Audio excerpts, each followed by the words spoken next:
Hi, and welcome to an Organized Chaos podcast. My name is Bobby Quarters. Chaos is here with me. Hey. Hey. So, we're here to talk about some movies, music, whatever else crosses our mind. But here is also the home of the most unbiased, genuine thoughts. We're not going to do anything just to say it, just to make money off of it, because we don't make a lot of money off this. In fact, we don't make anything. We just give our opinions.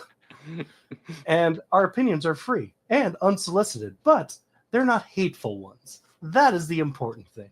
Yes. But also, while you're here, please make sure to like, comment, and subscribe to my channel, that is Bobby Quarters, the podcast channel, Organized Chaos Podcast, and Chaos's channel while you're at it.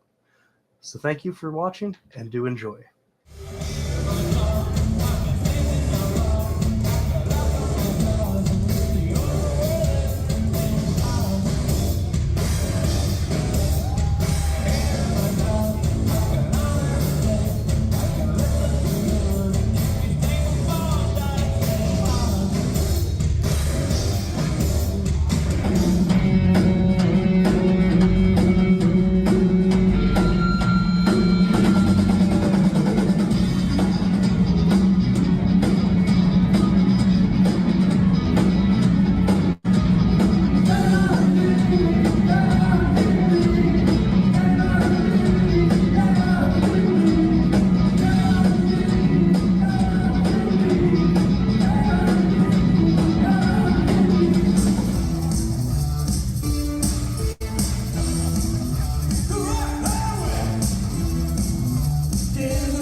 This ship is alive? I have such wonderful things to show you. Oh my God! It knows my secrets. It knows my fears. Vacate, I want off this ship. I can't leave. She won't let you.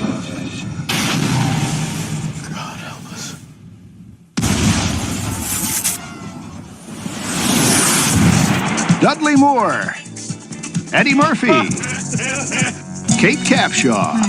It's America's best defense. Wait a second, you're making a mistake here. I'm not in this war. I'm from Cleveland.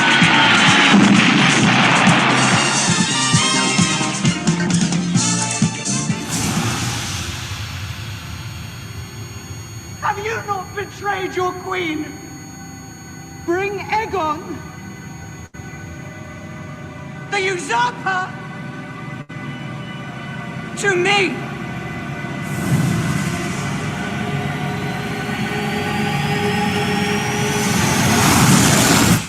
Did I not warn you that you would come to this?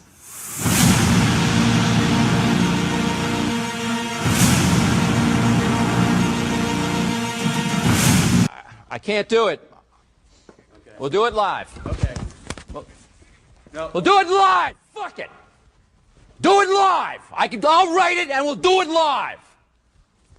Fucking thing sucks.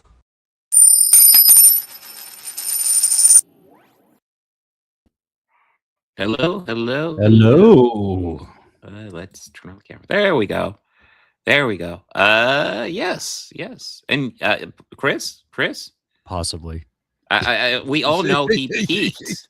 He peaked with Resident Evil 27, subtitled "Oh God, they're still making these." Called anything but beating a dead horse. God damn. It's like, dude, we get it. Your wife is very attractive and she kicks ass. We get it. Let it go. No one's forgotten. Trust me. But yes, we do have I think probably the first Paul W.S. Anderson movie I ever saw, Event Horizon.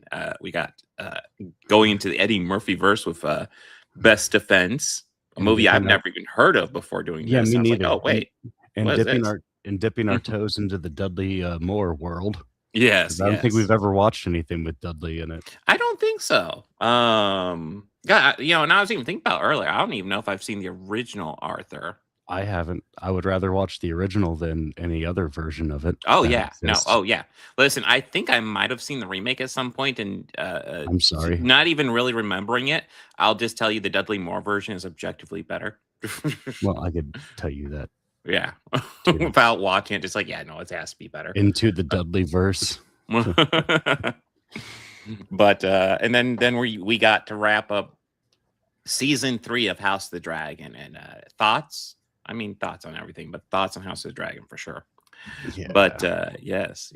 Oh yeah, hashtag into the Dudley verse, hashtag into the Murphy verse. Yes, we get to get the crossover here. I guess first up would be Event Horizon. I'll be honest. Wow, 6.6, actually a decent score. It has been years since I've seen this. I remember back when I was younger watching this, and this movie freaked the crap out of me. Now being older, I was actually kind of shocked at like the number of recognizable names in this movie. Like, holy crap. I didn't remember.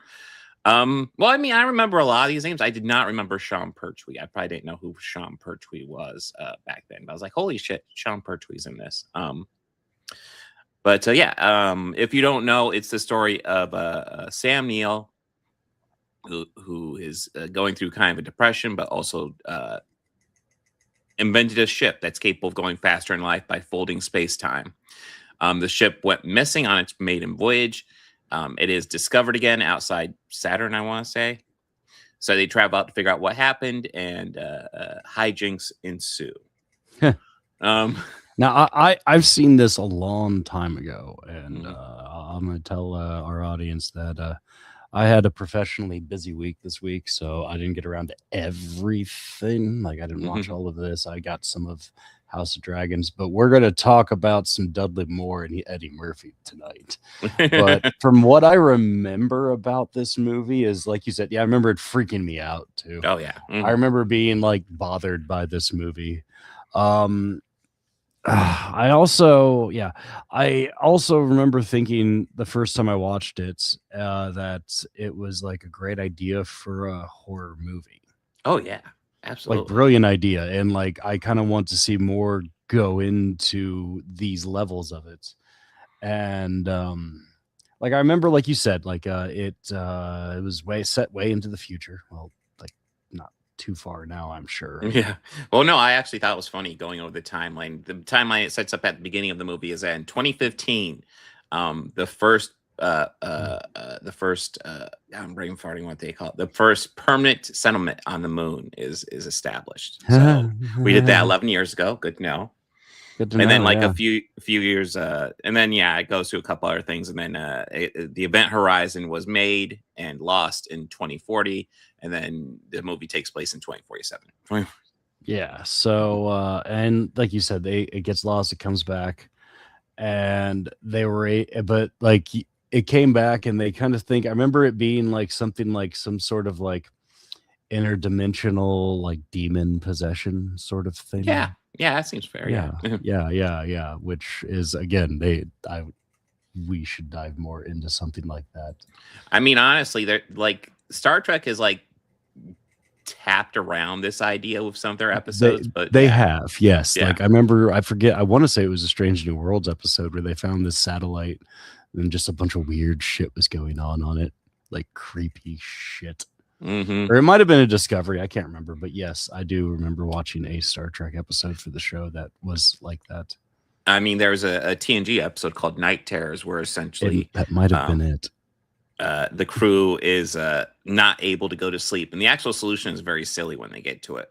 But like, while they're not going to sleep, you essentially see them slowly going insane. But like, there's essentially this signal, and they're trapped in this like nebula, and this signal going on in this nebula that will not let them sleep. So they're just like slowly going insane and just getting hallucinations all over the place, and it's getting kind of freaky. So yeah, there's very much that aspect here where they're getting lots of hallucinations. Well, it's not even sure how much of a hallucination or how much, the ship is like manifesting this stuff and just fucking with them. Arguments can go either way. I guess before we get too far, I want to go ahead and stress this is we're covering this because rest in peace, Sam Neill. Yes. And I was thinking about like Hunt for Red October got no votes, and then Mouth of Madness came in second place. Just saying, fuck it, we're going to cover the Hunt for Red October instead. Well, no, yeah, but no. This got first place. But then I was thinking, I was like, this one you could argue that Sam Neill and Lawrence Fishburne are kind of co-leading this one. They're both pretty much, absolutely, yeah. And then if you look at Mouth of Madness, which came in second, you definitely argue Sam Neill leads in that one. And then Hunt for Red October, I love Sam Neill, and he has a really standout role. He's at best the third most important character, at best. And maybe if I rewatch it, it might be lower than that.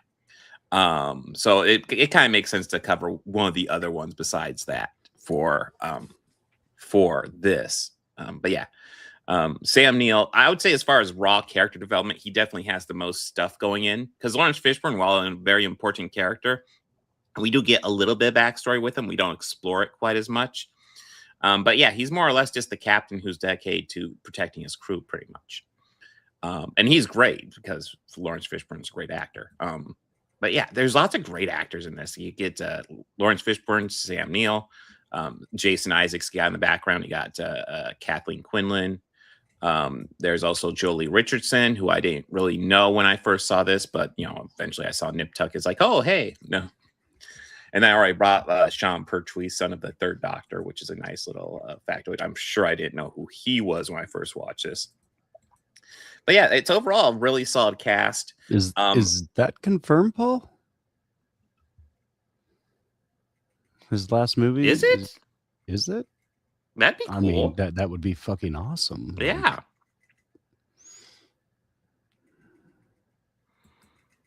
It's been a long time since I've seen Mouth of Madness. Yeah. I'm intrigued to rewatch it. But I do remember liking it a lot. It was definitely one of the better later Carpenter movies. Yeah. I agree.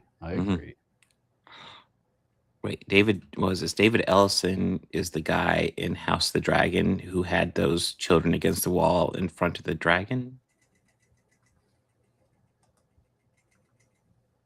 Is that who that was? Okay. Anyways, back to Event Horizon.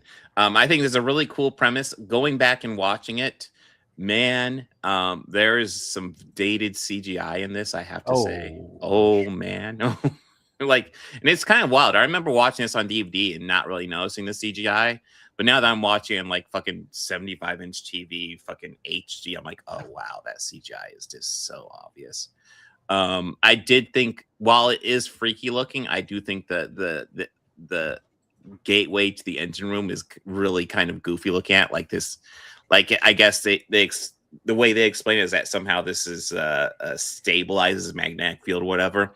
But essentially, it's just this walkway you walk through, and it just fucking blades all around you, circling around you.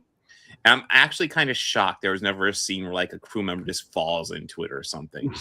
They just walk back and forth on it, and it looks freaky. But yeah, no, it's a cool premise. When I was younger, I thought this was really freaky. Now I just kind of enjoy it for kind of goofy reasons. It's kind of cheesy fun in my opinion, rewatching it. But yeah, I do think it's a really cool premise.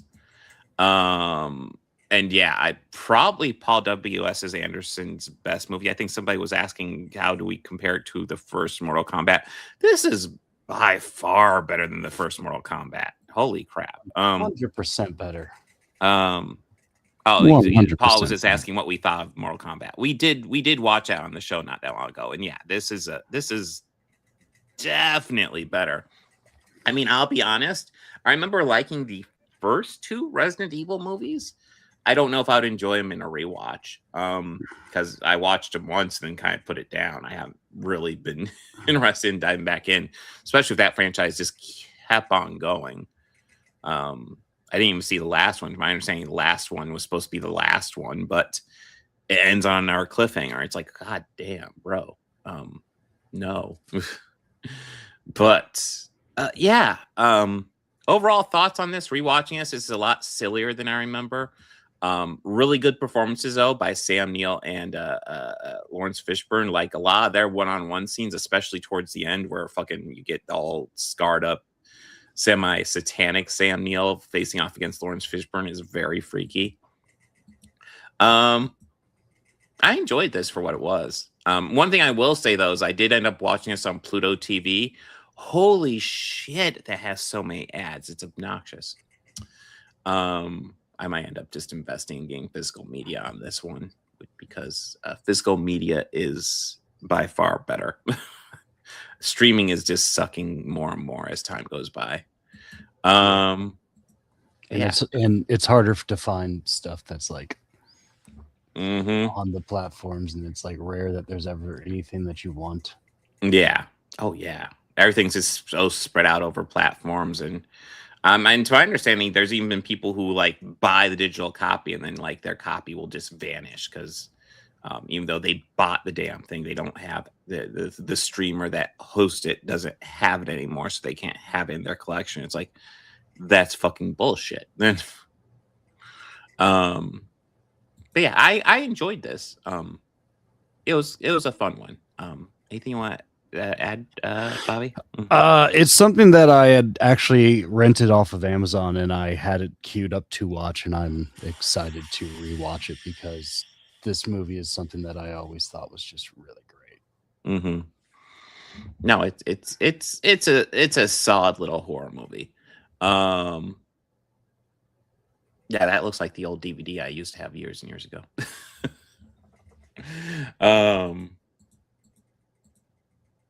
All right, are ready to talk about best defense? Yeah. All right, best defense. I did think it was interesting because like all the credits and all the advertisements for this, it's like Dudley Moore and Eddie Murphy. And I know sometimes they'll even make sure to put in their strategic guest star Eddie Murphy, but Eddie Murphy still gets the second credit. I did think it was kind of funny. Well, I guess the premise of this is essentially you have Dudley Moore, Wiley Cooper. He is an engineer, and he's not a very good engineer, working on this new advanced tank. And then going alongside this, you have Lieutenant Landry, as played by Eddie Murphy, who is using the tank in battle, essentially having to use the tank in the field. And you're seeing Dudley Moore like come up with well, actually, there's more shenanigans. He doesn't really come up with much, but like the beginning of the movie, the setup of this movie is essentially Dudley Moore. He's in bed with his wife, and he gets a little horny, and he wants to have sex with her, and he has to talk her into having sex, and it's all awkward and weird. Meanwhile, simultaneously, we watch Eddie Murphy, who's off in some Middle Eastern land with a beautiful woman, and he is just he's just getting laid. He just getting and it is and and the way it sets it up almost feels like there's going to be a back and forth between these two.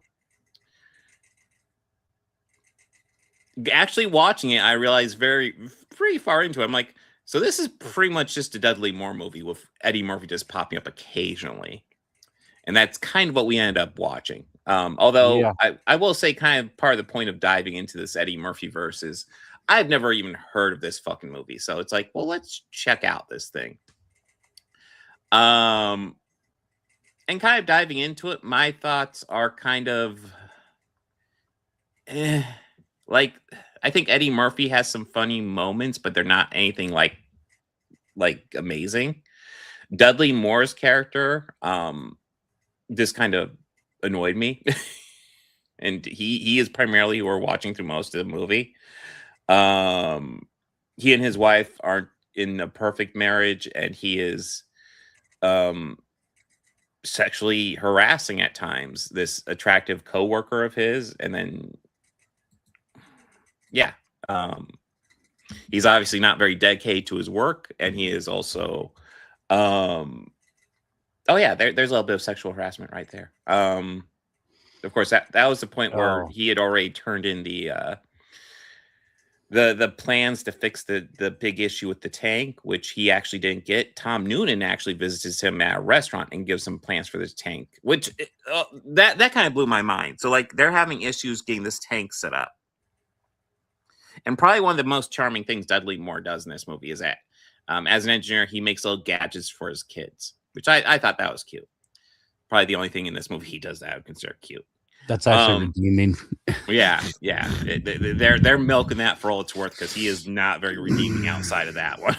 No, he's kind of a scumbag. Yeah. But he meets Tom Noonan in this restaurant, and Tom Noonan's like, the KGB is after this experimental thing I made. I need you to hide it. And of course, Dudley Moore's like, I don't want anything to do with this. I don't know who the fuck you are. But then, Tom Noonan disappears. I think we find out he gets murdered later. In fact, I know that's exactly what happens. And then, but like the thing that Tom Noonan gives him is the exact thing he needs to fix the fucking tank. It's like, oh, well, that was fucking convenient. But yeah, he after he gives the plans, there's I want to say Helen Shaver was her name, the lady. Yeah. And now she's like way into him, which is weird because she knows he's married. Also something I didn't really discern until later in the movie is that like I thought the Eddie Murphy and Dudley Moore stuff was supposed to be happening simultaneously. But at the end of the movie, I'm like, okay, so the Dudley Moore stuff has to be happening way before the Eddie Murphy stuff, right? Because otherwise this doesn't make sense. But Bobby, what are your thoughts on this one? It took me a minute to kind of make that connection too with the how the two of them aren't even in the same shots mostly. I stayed on or this even one like because same time. Yeah, I don't think they have any scenes together at all. they don't. Because I was looking at this, I'm like, okay, that doesn't happen in the movie. Yeah. No, they're very much going off on their own adventures, pretty much. And the tank is the thing that brings them together, I guess. And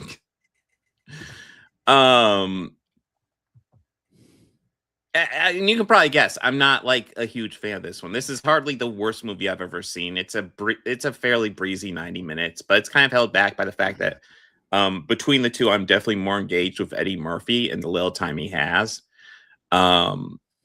No, I do like Dudley Moore as an actor. There's actually a movie he did in the 90s called Crazy People that I thought was fucking hilarious.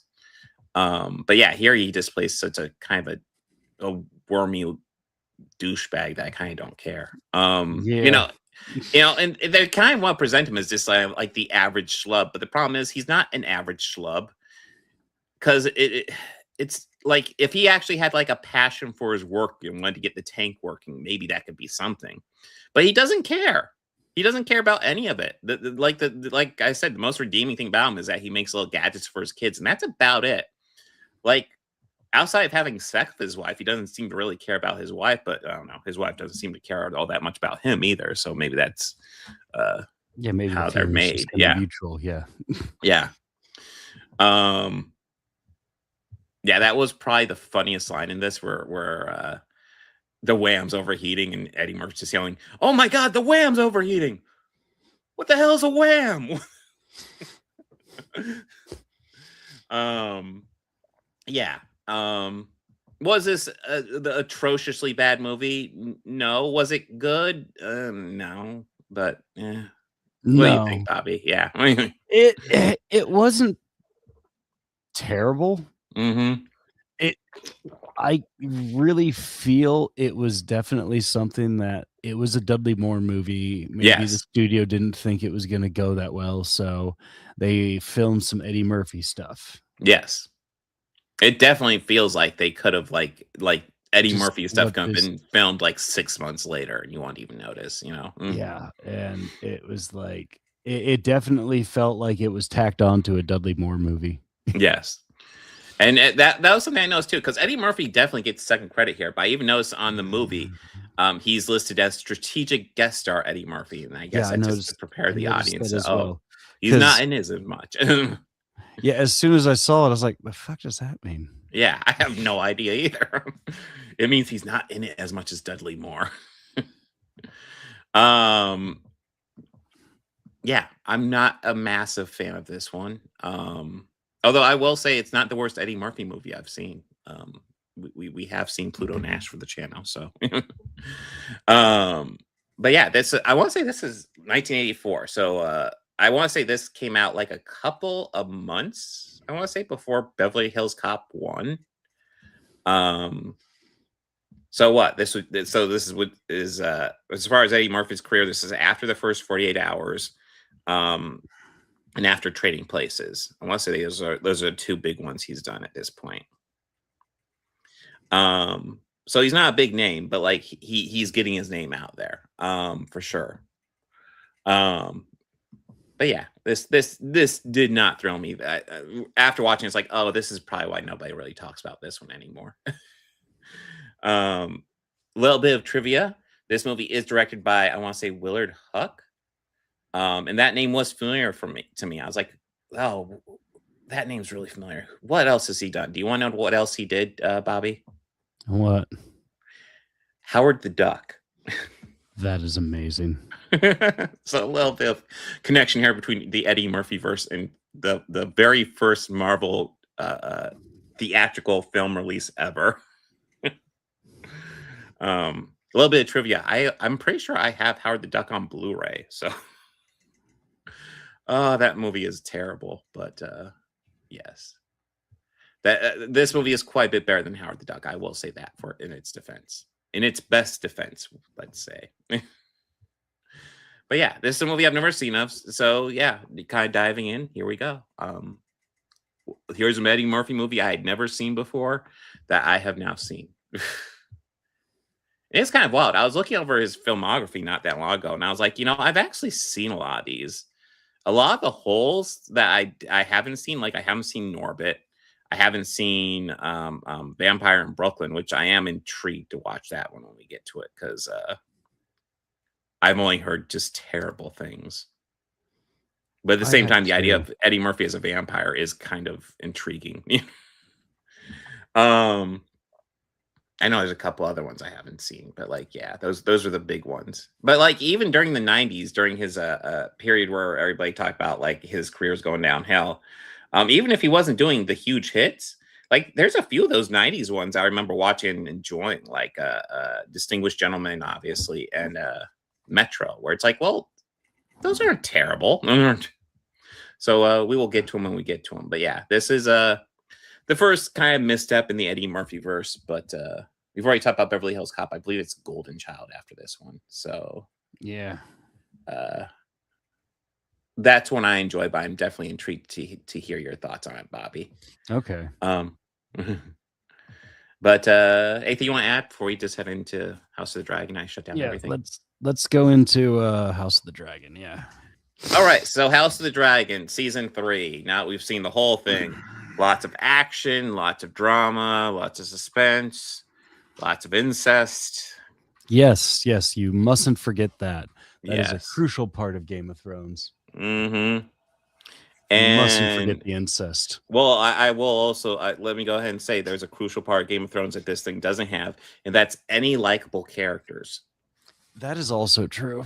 Yeah, I remember for the first 2 seasons, I kind of liked Rhaenyra, but like as she's won this war and taken the Iron Throne, she has just been kind of failing as a fucking ruler, at a frustrating point. Yeah. And with her failing, it's like, oh well, she kind of sucks this, and I actually don't like anybody else. And that's the thing. Like Game of Thrones had tons of characters I dislike. But like I also had characters I loved. I loved Tyrion. Jon Snow is a great protagonist, in my opinion. Fucking Daenerys, until she goes insane, I thought was a great character. I really liked her, and even had some villains I loved to watch, like fucking Tywin. Man, Tywin was such a piece of shit, but like, oh, he was such a scumbag. But I love. But like when he has his episodes moments, with it's him. like, oh, I kind of love him at this moment.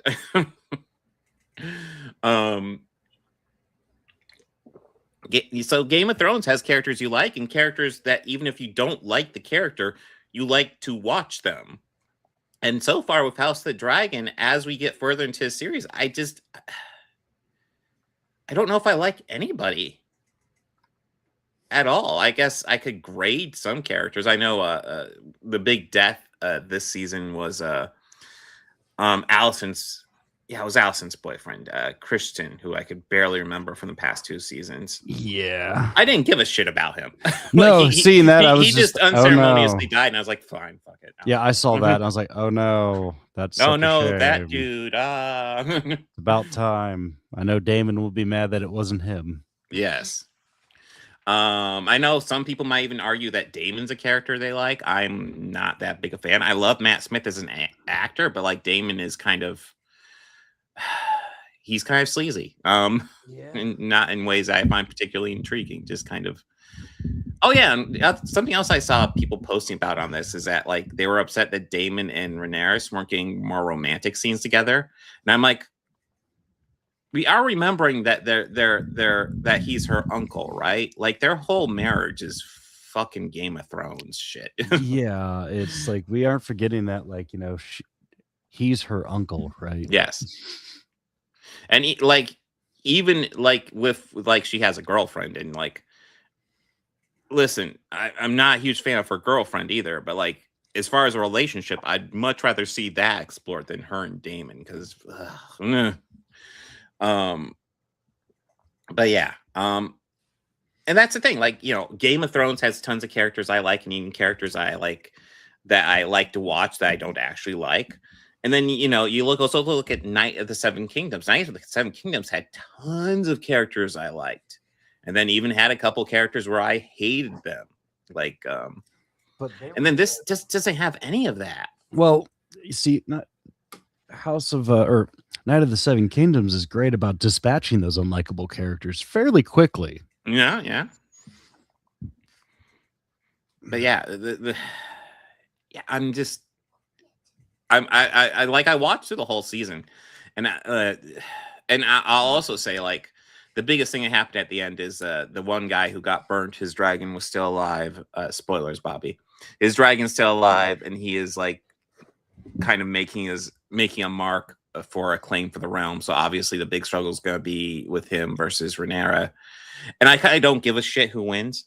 Yeah, it's also kind of they're all douchebags. I mean, the one dude who's been guiding him did have a moment where he told him that you're just a piece of shit. And I did kind of like that moment, but that's about it. Yeah, I'm not overly thrilled with any of this. And maybe part of it is just it's too much like Game of Thrones. It's too much like a copy of Game of Thrones. It's Game of Thrones, but with more dragons. And I'm like, the and more dragons can only get you so far unless you have the characters. Because the thing about Game of Thrones is that didn't need a billion fucking dragons, because the characters carried the goddamn story. Unless we're going to follow the dragons, I don't care about having extra dragons. And yeah. Yeah, I think I'm burnt out on this one. Yeah, I'm not super thrilled with it. I'm also a little burnt out on it as well. I'm excited for Night of the Seven Kingdoms for that to come back. But yeah. And that's the thing. Like, watching the first episode of Night of the Seven Kingdoms, I was like, holy shit. Like, this feels like Game of Thrones, but like slight comedic edge. It feels like perfect. And then this, and you know, and that's the other thing. Like, we can talk about how this feels kind of like a copy of Game of Thrones. And that's one of the things that disappoints me about this, especially watching the first episode forever ago. So I was really disappointed that like they didn't give this show a new theme. The theme of this is literally just the Game of Thrones theme. Yeah, it's like that's so lazy. And you know, I don't, you know, I get it. If you have a really good theme, you don't want to get rid of it. But like, Game of Thrones is over. Do something different with this. Yes, it's in the Game of Thrones universe, but do something different. Have characters that I like, that I, you know, either want to see win or I just am desperate to see them die. Like, that's the other thing. Game of Thrones had characters like fucking Joffrey, or that one dude who chopped off the one dude, Ramsay. God, yeah, characters that you hated, and you're just waiting, eager anticipation for them to finally go down. There's not even characters like that here. I'm not like, I don't really like anybody. I don't desperately hate anybody. They're all just kind of crappy. I don't know what else to say. Bobby, what would you like to say? Yeah, this is what's frustrating for me about this show the most, I think, is that I feel that they try to emphasize more of the politics side of it. And it's just I just they go so much of it that it bores me out. And I think it's for me, it's I enjoyed that stuff of the original. Yeah. But I just don't like how they're executing it in this series. I think something that's also hurt them a lot is that they keep feeling that or I don't know, like they introduced one too many characters. And there's like so many different plot threads going on, and it's just kind of okay, cool, this is happening to this person. Should I be caring about this? Yeah, or exactly. should I not? I forget who is this person. Who is that? And then they switch to somebody and go, "Who the fuck is this guy?" Like, Yeah, no. There's a couple times where there's a character reveal, and I would be like, "Oh, that face looks familiar, but who the fuck is that?" Yeah, I just kind of feel that there's not this great execution of the show. Yeah, just underwhelmed by this thing massively. You know, I was kind of engaged with it like at the beginning. I thought like at the beginning, especially there's characters that I like. But then like as it just progresses, all the characters that I kind of like are just kind of descending into not liking them. Oh, and the other thing I'm not really digging. So like famously, season 2 kind of ended abruptly because like they were supposed to get 10 episodes. They did 8 episodes, and then HBO said, nope, you're only doing 8. And so they had 8 episodes of a 10 episode season. And that's what they did for season 2, which is why it ends so fucking abruptly and out of nowhere. And then for this season 3, you can tell like the first 2 episodes were kind of what the end of season 2 were obviously supposed to be. Cause like, at least in season 1 and then through Game of Thrones, like every season, you can tell there's kind of a story going on. There's a specific story for that season specifically. And it felt like the season 2 story had to get wrapped in the first 2 episodes. And I assumed they'd probably kind of like do a lot of your middle ground in the 4 episodes and then wrap up season 3 with the last 2 episodes. But no, season 3 just decides to end on a fucking cliffhanger again. And I'm kind of like, listen, I do think there's plenty of shows that can carry the cliffhanger. I'm not super thrilled with Game of Thrones doing it because usually Game of Thrones, like the whole season's a storyline, and then waiting for the next season is waiting to see how what's going to, like, usually at the end of the season, you know, there's a status quo change, and then you get to see what happens in the next season. There's not a status quo change at the end of this one. It's just a cliffhanger, and then we'll see what happens. Yeah, I don't like that setup for Game of Thrones. I like the old setup, and you know, it feels like they're copying Game of Thrones in the worst aspects, and then the best aspects they're not. And it just, I don't care. I don't care that there's more dragons in this. I don't. It's not engaging characters. It's not interesting storylines. Yeah, I'm not happy with the direction the series is going in. I guess looking at these scores, I guess I'm in the minority. Season finale had a 9.1. So what am I to say? But I'm not thrilled with this. Anything else you want to add, Bobby? No, I'm also a little underwhelmed and disappointed with this. Yeah.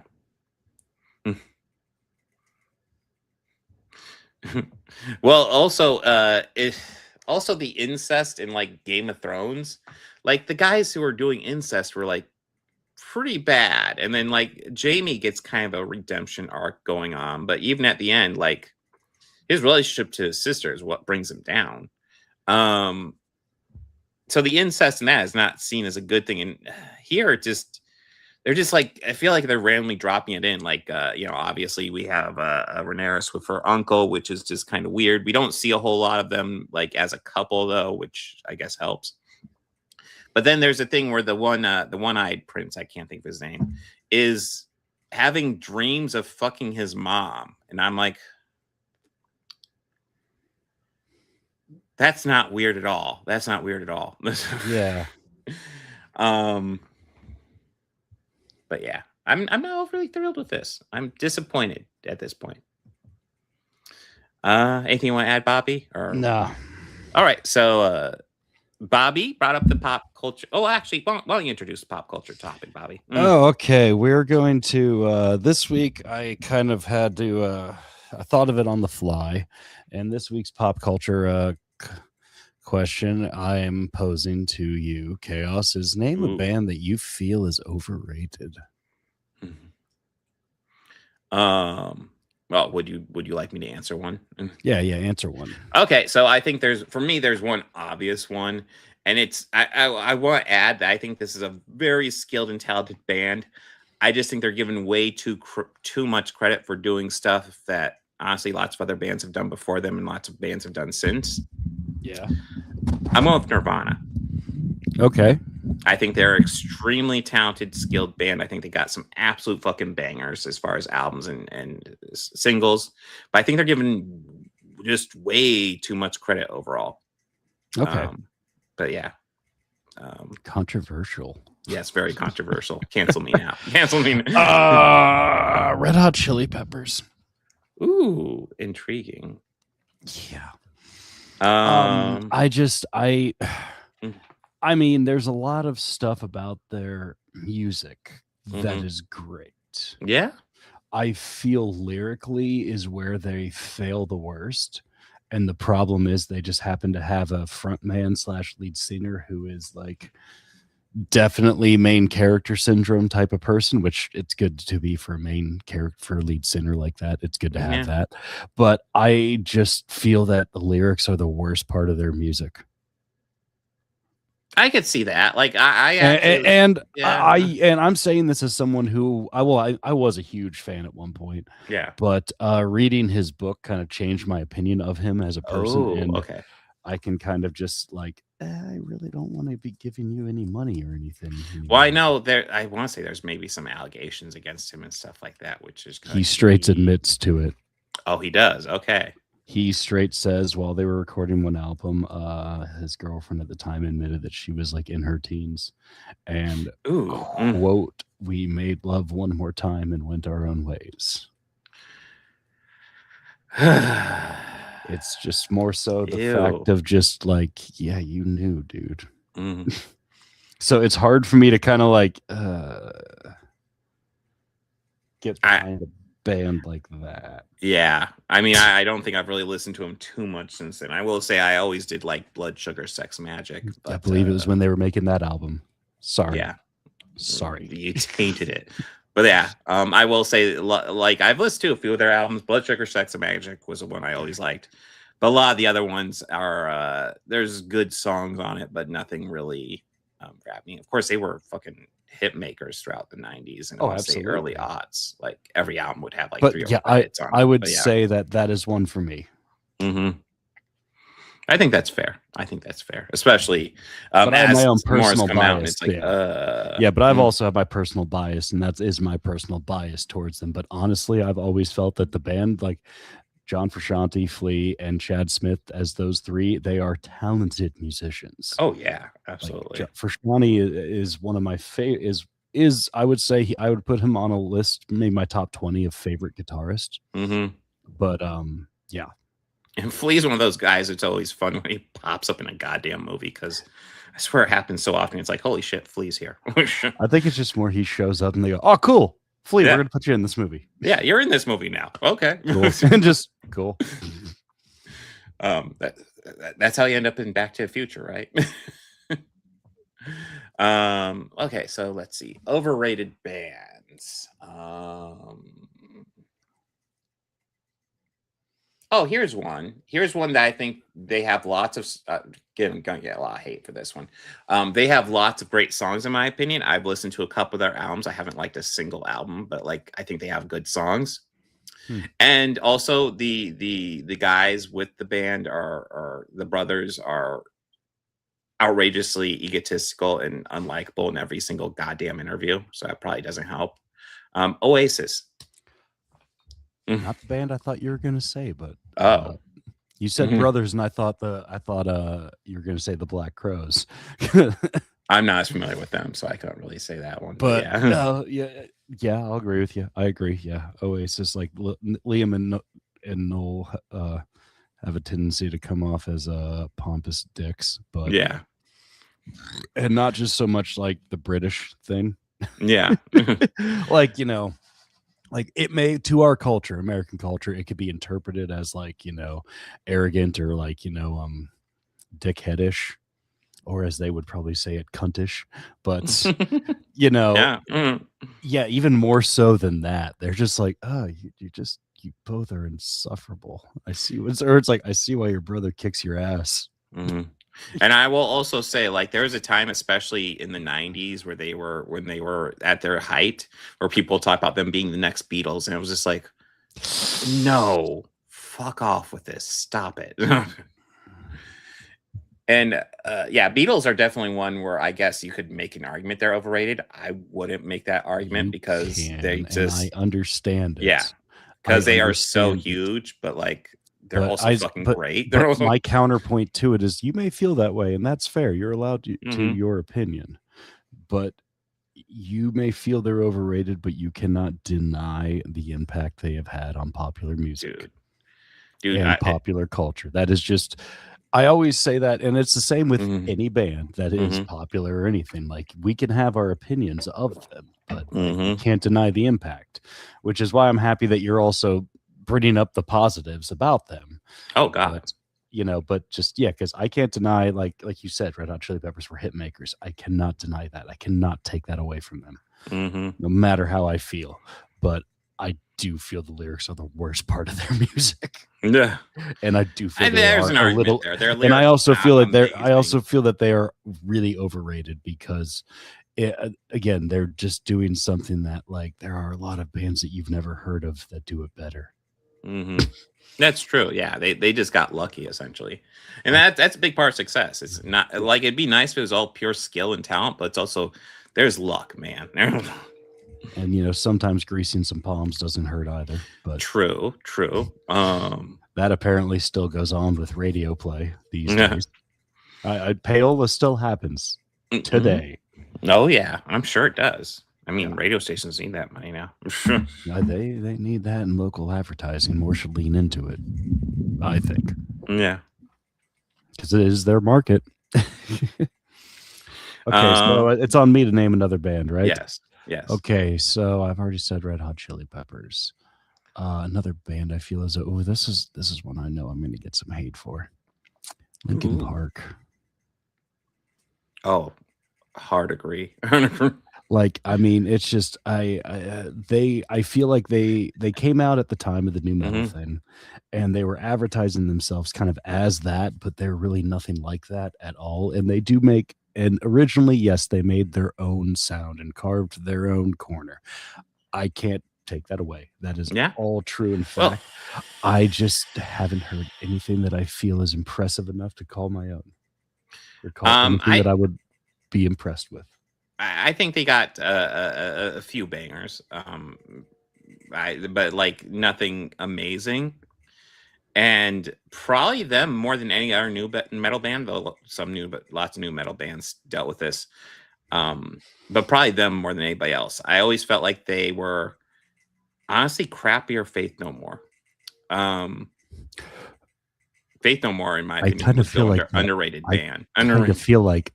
I kind of feel like that's an insult to Faith No More, just a little bit. Yeah, well, Faith No More is one that is like definitely an overlooked and underappreciated band. 100%. They're kind of up there with like Green Jelly. No, a lot of the new metal scene, like, I feel like was inspired by Faith No More, more or less. Except Faith No More never really reached the peak a lot of those bands did. It's probably because Mike Patton is Mike Patton, but yeah, Mike Patton's going to do what Mike Patton wants, and God bless him for it. Yeah. And I mean, I'm perfectly okay with whatever he wants to do. Yeah, no, I've heard some of his side projects, and I'm like, whoa. I'm like, yeah, they're wild. Yeah. Have you heard the cover? So it's essentially Mike Patton doing it like the Commodores' "I'm Easy." He's like, wow. Oh yeah, I've heard that. Yeah. Oh my God. Like, It is one that when we did the best covers, that is one that I would have listed in my honorable mentions list because Yeah. No, that is a great cover. It's kind of wild. It's like Faith No More, I'm Easy. It's like, well, it's a Commodore song. Like, how does Faith No More cover it? Extremely fucking faithfully To it, but just adding Shockingly. just a little bit of that edge for the Yeah. solo, and Yeah. that is it. And it's appropriate and tasteful, and it's great. Yeah, it's But like, it's also yeah. it also shows, wow, Mike Patton can actually fucking Carry a whip. tune, yeah. He can sing, like, Yeah. wow. Oh, but yeah, Linkin Park. I mean, and a lot of it is just kind of, to me, it's always sounded like super disjointed. And I mean, I know a lot of that new metal is supposed to have that sort of Yeah. sound to it, but like, I don't know, man. The ones that were more faithful, but just kind of evolving the sound of metal, I appreciated more. Like Filter, for example. Okay, yeah. I appreciated how they were I felt that they were just evolving the metal sound a little bit. Mhm. The new metal stuff I liked Incubus. I thought they were great.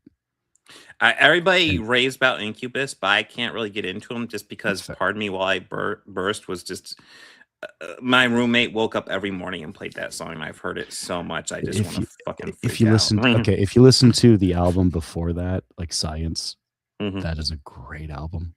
Yeah, everybody tells me I should dive into it. I'm It just- sounds like I'm it'd just probably telling be you, my you, thing, but like you yeah. might like that album more because it's a Mhm. little bit less commercially produced than Pardon Me, the one with that album on it, Mhm. or Make Yourself, which is that one.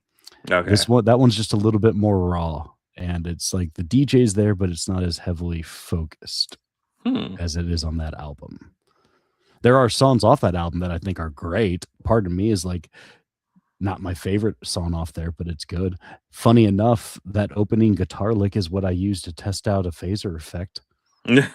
Nice. I'm dead serious. The recent I assume you are. Yeah, I assume you are. recent phaser pedal I purchased. That is exactly the first thing I played on it to make sure. Mhm. Oh, cool. Yeah, this is exactly how I want it to sound. Excellent.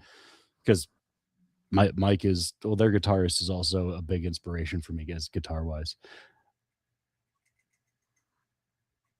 What's hysterically funny is that Nickelback is relevant. I'm just kidding, Chris.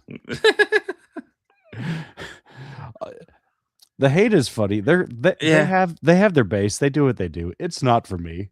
Yeah. But there are just some songs. Sometimes I've heard some lyrics that they've said that I just go, "What the fuck is?" I mean, this? you brought up. I was like, "Wait, are they overrated?" No, I don't think they're overrated. I think they're No, rated they're about perfectly what they are. serviceable. What they do, it's not Yeah. for me. But I think it's like one of those easy punchlines for music. I think they got a couple songs I enjoy, but there's mostly just meh. Let's see. I was trying to think of who else would there be. Solo artists also work too, Chris, because another band that I feel is overrated is U2. I just Me? I can't. No. I didn't know I was an artist. What? The group. No, yeah, you know, U2. Bono, The Edge. The other two guys. That guy Yeah. who doesn't really know how to play the drums or the bass. Well, U2 for me, I can't argue against them being overrated. I tried They getting have them one good album. They have one commercially successful album. Yeah. And I'll be honest, I got that album because I was dating somebody who loved U2. And so I got that album to check it out. And yeah, like I've heard all the singles off it, and I enjoy like a lot of U2 singles for sure. But that one album, The Joshua Tree, like their most like biggest commercial success, like everybody raves about. Everybody talks about it's one of the greatest albums ever. I listened to it and I was kind of bored. It is. I was also very bored with it. It's got bangers on it, and the bangers are the singles, and then everything that isn't a single is just forgettable. Forgettable. Yeah, I think I'm painfully overrated. And this has nothing to do with Bono being an absolute piece of shit, but you know. No, he comes off incredibly egotistical, which is just yeah, like incredibly douchebaggy. But yeah, I will say, like, if you like U2, there is a band from Australia that I think never got the respect it needed in the States. Midnight Oil. Midnight Oil has some damn good songs. There's a band that came around in England, and it was like right around kind of the glam scene. Mm-hmm. And they're one that definitely, I wouldn't say completely under the radar, because they had one major hit. And it's one song that like another band covered, made like it did a bigger version of it, but like they originally put out "Come On Feel the Noise," which later Quiet Riot did and made like everyone knows the Quiet Riot version Oh God, yeah. But like they originally put it out like, and the band's called Slade. They are amazing. Like I think one of their best songs is a song called "How Does It Feel?" Just such a great song. Yeah, if you haven't heard it, I'd highly recommend you listen to that album. Another artist that was somebody that was overlooked was a Japanese guitarist, or kind of known as like, Japan's Jimi Hendrix. It's called Shiki Chen. And he had like an album that was 1970 called Shaky Chen and Friends. And oh man, that album is awesome. Well, until Chris brought this up, I didn't realize it, because I remember that Spider-Man musical, that Turn Off the Dark, that was a complete fucking disaster when they tried to get that put together. And I didn't realize Bono and the Edge did the music for that play. Oh, that's why it failed. Yeah. Ouch. All right, so I'll go ahead and name another one I think is overrated. Again, I'll probably get hate for this one. I guess a list like this, you're gonna get hate. Here's it's another band I would absolutely argue have absolute bangers. There's songs I love by this band. They are a classic band, so they're a bit more in my wheelhouse. But yeah, I just never have gone into any of their albums. So I, of course, I'm going to go ahead and talk about the Eagles. Get the fuck out of my cap. I'm just kidding. I'm sorry. No. That's fair. I enjoy some of their stuff. So do I. But yeah, I've listened to albums. I've been like, yeah, they're more of like a singles band. Yeah. I feel. Here, I'm gonna put in the chat, or our chat, the Shiki Chen album. Mm-hmm. A link to it. So yeah, you can enjoy that. Freaking awesomeness. And I'm gonna put it in the chat on my channel. I was about to say, you should I'll drop it in the main chat. Yeah, and I'm just gonna do it in mine, so those watching on my channel can see it. And well, I'm gonna put it in the main chat. So give me a moment. Where's my mouse? Yeah, we're talking about the band, not the winning team from Philadelphia, Chris. Which, as them being the closest team to my city of birth, if I had to pick a football team, it would be them, because it'll be a cold day in hell that I root for that other team on the eastern end of the state. The western end. Western end, yeah. It'll be a cold day in hell before I root for any team from that city. Bob, sports. Yeah. I know all about the sports ball. Sports ball and such, yeah. I love sports ball. But yeah, the Eagles, I'll be honest, I think I like Don Henley's solo stuff a bit more than a lot of the Eagles albums. You know what? There's some really great Don solo songs that are bangers. Yeah. Like, All She Wants to Do Is Dance is a great song. I mean, Dirty Laundry, Boys of Summer, of course. I want to say one of his later albums, he had quite a few bangers off it as well. Inside Job was the album. But yeah, he did one album like when he was much older. That I remember not being thrilled with that one, but yeah. Well, they were based off poems of Waldo Emerson. Oh, okay. Yeah. Does seem familiar. There was like a concept. It's been a long time. Walden. Yeah. And like they're based off of poems, and he made a nature reserve and named it after the guy too. So it's like hearing that going, okay, cool. You're kind of about conservation. I could respect that, Don. But from what I know about you professionally, you're a dick. Yeah, I was about to say he's also a douchebag. I will never forgive him for testifying for Congress that YouTube copyright is too lenient It's like, fuck off, bro. Yeah, he's the reason. Yeah, they're the reason why Rick Beato can't really get that great of coverage when he wants to talk about what makes albums great. Here's what makes this great, because he tried to do like a series of that, and he wanted to do it starting with Hotel California, but it got tied up in legal limbo. And it's like, dude, he's really just giving you guys praise. Like, no, Rick Beato is great. Yeah, Beato is. I love listening to his interviews. I mean, I remember watching the day where he was like, I'm never going to be able to interview David Gilmour, and he's interviewed David Gilmour. Yeah, and then he interviewed him. It's like, oh shit, maybe you should just do videos about I'm never going to interview this person and see what happens. And then yeah, like he said about Paul McCartney, I went, are you just doing this because you said the one about David Gilmour and you got to interview David, and David was just super cool, and then David just started showing you toys in his studio like a little kid, and that was just like the coolest thing as a Pink Floyd fan to watch David get, here, this is cool, watch this. And then it's on the run. It's like, that is so sweet.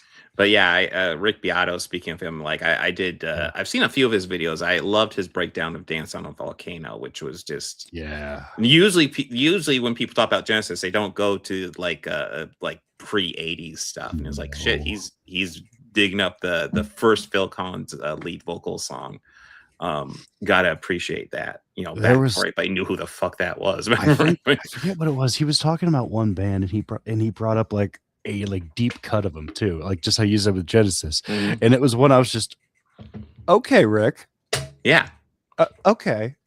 You'll decide to break down a song. It will be something you've not even heard of. And it's like, shit, nice. Like, I think it was something, and he had used like a reference. It was a George Harrison song, and I think he was talking about Wah Wah. Nice.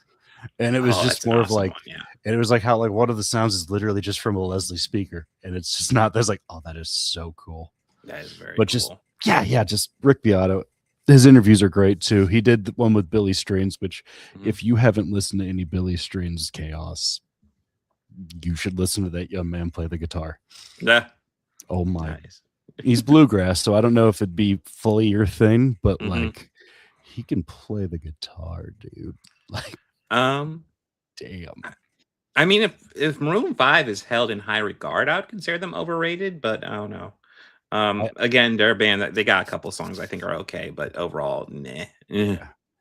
You know what's crazy, and this isn't in the sense of being overrated, but like the Killers, right? They've been around since about early 2000s, right? And they have like one. They have more great songs, but they have the one song that everyone knows by them, Mr. Brightside, right? Actually, I probably would Mr. recognize Brightside. it, yeah. You know that song. It's been a moment since I don't with the Killers, but yeah. I guarantee you know that song. Okay. It has been in like the Billboard Top 100 for 20 years. Nice. That's pretty impressive. Like, and it's kind of a song about watching your spouse cheat on you. Oof. That's even funnier to me. University of Michigan college football program uses this as their pump up song. Yeah. So it's kind of like listening to it going, y'all know what this song's about, right? Like, it's also funny because the Tennessee college team, they use the song Rocky Top, which ironically, you know what the key element in that song, there's a whole verse about in that song? What? It's about killing federal agents looking for your moonshine shed. No. Oh shit. And I just kind of hear that going like, that's pretty funny. Oh, I don't know about that, Chris. Dude. Honestly, Weird Al's been getting lots of respect from me recently. Like he talks about how like he was offered a ad spot. And he ended up turning it down when he realized it was just for fucking AI. And then he also talks about how he was one of the comedians invited to that fucking I don't remember the Riyadh comedy festival or whatever. Yeah. Lost a lot of respect for a lot of people who went to that one. But he was one of the ones invited. And he was like, yeah, I'm not doing that shit. That shit's gross. I mean, you got to think how serious it is. Weird Al, who has never really made any political statements. Yeah. He has been covering Rage Against the Machine on his tour and not changing the words, just covering the song. Like I think it's Bulls on Parade is what he covers. And it's like Weird Al's covering Bulls on Parade. Like, this is real, guys. Well, listen, I don't know if he's ever said anything political, but I know like he's a recurring character on John Oliver. So like, take what you will from that. I mean, he's beginning a little bit to talk a little bit more of his politics lately because he thinks things are kind of fucked. Well, that's a very reasonable take considering how fucked things are. But yeah, Weird Al is just somebody who I'm getting more and more respect for. By the way, total solid discography too. I've listened to probably most, if not all, his albums. Pretty fun stuff overall. And even his album tracks, his deep cuts. Like everybody thinks of like the classic like parody songs, but like a lot of the deep cuts are more the original stuff. They can get pretty funny too. They can get really funny, and like even like the polka stuff can get really like great musically. Like kind of listening to it and you're like, you know what, I actually probably could stay and listening to polka. I don't remember the name of the song, but I love when he does the polka version of Don't You Wish Your Girlfriend Was Raw Like Me. Yes. That's gold. Oh, I love that. Yeah, Weird Al's great. I think like also there's a good point about being Raiders being one of the greatest movies of all time because of he kills Nazis. Well, yeah. I also think it's like appropriate to say if you ask somebody like what's your favorite Quentin Tarantino movie and they don't say Inglourious Bastards for the obvious reason of why that is the best movie. I don't know. I really like Django Unchained at this point. I really liked it too, but I mean, they were killing Nazis. That was just they were killing slave owners in Django, and that was also the appropriate answer too in that. But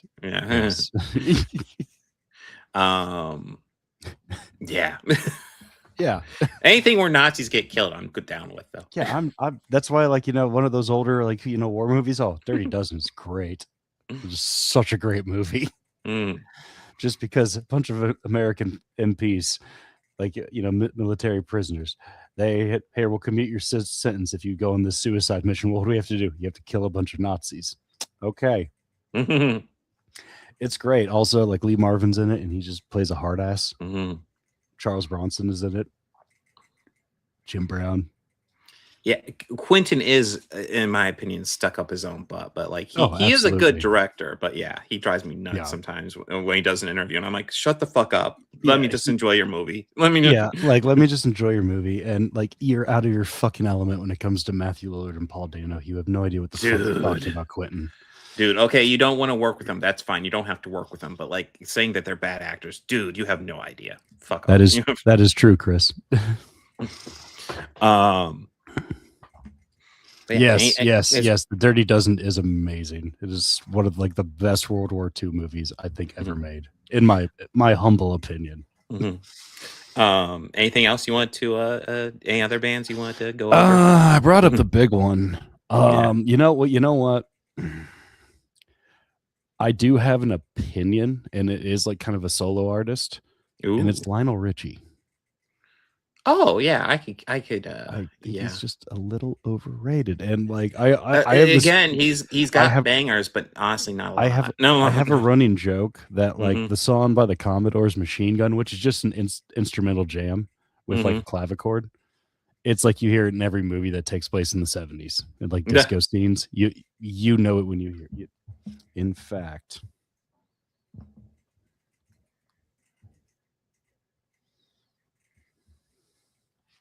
Oh, okay. I was like, wait, did we lose you, Bobby? No, I'm here. Okay. I'm here. Sorry, I closed the window and also I was like, oh shit, did I close the stream window? No, fuck. I gotta dig it up. But yeah, Lionel Richie is one. Like, I really love the song All Night Long. So I was like, okay, let's dive into. I got his greatest hits, and I was really disliked the greatest hits. There's like 4 songs I liked, and like 16 songs that were all love ballads. It just got redundant as fuck. And then just out of curiosity, I went ahead and just got the studio album with All Night Long on it. Now I was actually shocked how decent it was. Considering the greatest hits, it's just kind of and then the actual studio album's decent. Okay, this is like, okay. You know that song. You know yes, that one. Yes. Yeah. I'm not going to play it all because I don't I was want to say, don't play too much. They'll copyright the shit out. I don't want to. Yeah, I don't want to get the copyright strike. But yes, you know that song. Yeah, I joke like, yeah, that's their best song. Why? Because Lionel's not fucking singing. It's the Commodores doing what the Commodores do. The argument can be made, but yes. Oh yeah, let me go ahead. I just closed down my second window. Let me go ahead and see what we have. I got it already. Oh, I already got. I am 10 steps ahead of you, buddy. You're just showing off. We got the end of Oak Street.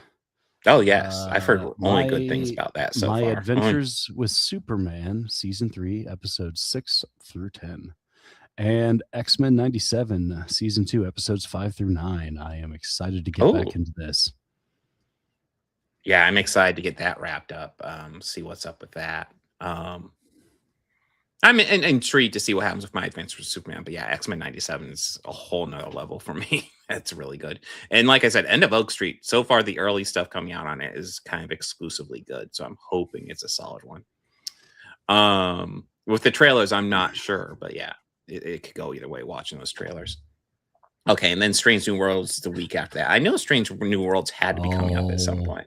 Chris, I don't encourage drinking, especially not for that. I'm almost 10 years free of that poison. Yeah. But I do consistently have it up. That's very I will be, yeah. I'll admit that. Katy Perry is popular. I don't know if she's necessarily well respected though, because that whole astronaut thing was in some really poor optics. Oh yeah. Well, the whole astronaut thing was stupid. I mean, the whole thing was it was laughable. It was all just gimmicks. I mean, I'll be honest. Like, I have my issues with William Shatner, but I get why he did it because fuck it, he's a 90-year-old man. Go to space. But yeah, the whole we are doing an all-woman crew, and it's like I don't have an issue with doing an all-woman crew, but like this is like. Don't tell me Katy Perry's a fucking astronaut because fuck off. But yeah. Wait, Chris, you didn't like It Follows? Because I thought that. Have you seen that movie, Bob? Yes, it's been a moment, but yeah, I dug the shit out of it. I dug the idea of it. Yeah, I thought it was good. Yeah.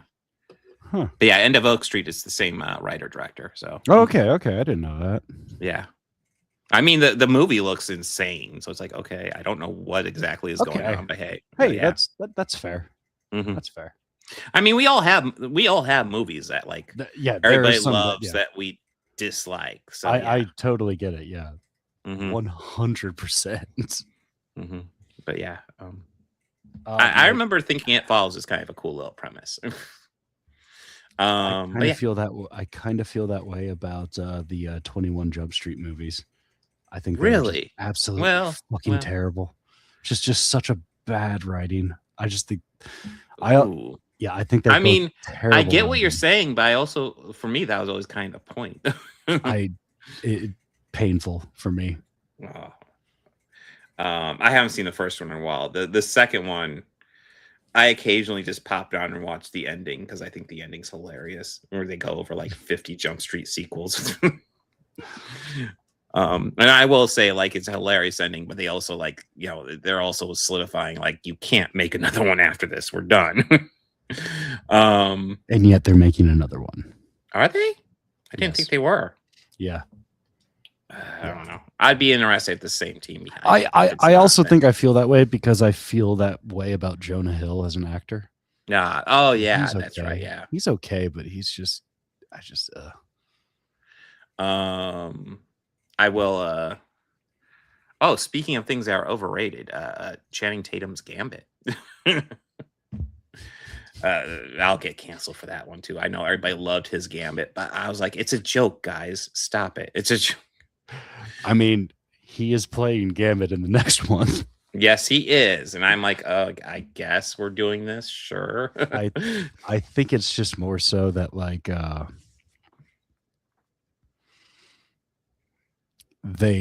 think that was like he's gonna play it up in that one, but I think he's probably gonna be more sincere portrayal of him. And yeah, and Doomsday kind of has to be, which we'll have to see how that works. maybe he'll impress with his acting chops. But yeah, everybody talked about how good he was as Gambit in Deadpool and Wolverine. I was like, you guys get that was a joke performance. Yeah, I understood right? it was a joke. It It was played onto the joke, and I think it's also even funnier that Channing Tatum is actually from that part of Louisiana. Where a lot of people talk. So it was probably very effortlessly for him to do that. Yeah, which even makes it even funnier. Where it's like, oh honey, who is your dialect coach? Shut up. He probably said some insult that was really classy but really offensive towards Canadians, but it just sounded so polite.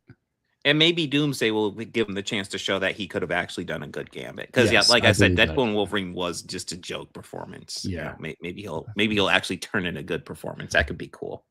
I will forgive it then. I won't forgive.